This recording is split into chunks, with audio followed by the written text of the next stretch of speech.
programme à la fois riche, varié, une belle zone café, vivre ces temps de louange ensemble.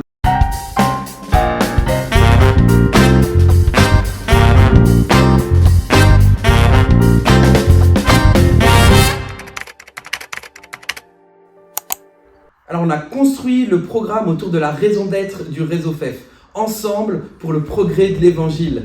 On a réfléchi à un programme à la fois riche, varié, mais aussi flexible en fonction des attentes et des motivations de chacun à venir à ce congrès. On aura d'un côté des temps pour se mettre à l'écoute de la parole de Dieu ensemble à travers la lettre aux Philippiens. 4 plénières réservées à cela. Et puis aussi des temps plus spécifiques pour réfléchir concrètement comment être et vivre l'Église ensemble avec nos différentes unions représentées à ce congrès, à la fois par des apports théologiques, mais aussi par des témoignages concrets de terrain où on pourra observer comment certains bassins ou églises vivent déjà cette dynamique ensemble. On attend un public assez varié à ce congrès, à la fois des membres d'église engagés, désireux de vivre l'église de manière plus large, des pasteurs, des responsables d'église, des responsables d'œuvre, ensemble rassemblés pour connecter, pour échanger, pour se laisser interpeller.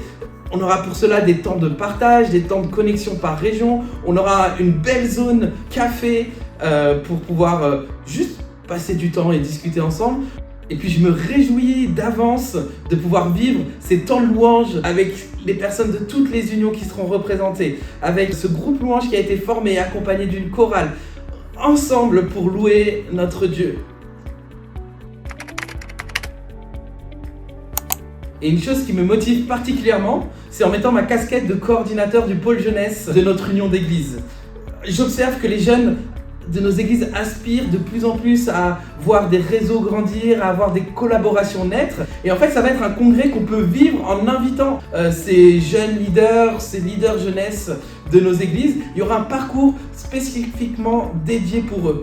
En plus des plénières sur Philippiens, ils auront quelques plénières spécifiques pour les motiver, pour les encourager et puis aussi pour vivre des temps de connexion entre eux par région, voire plus.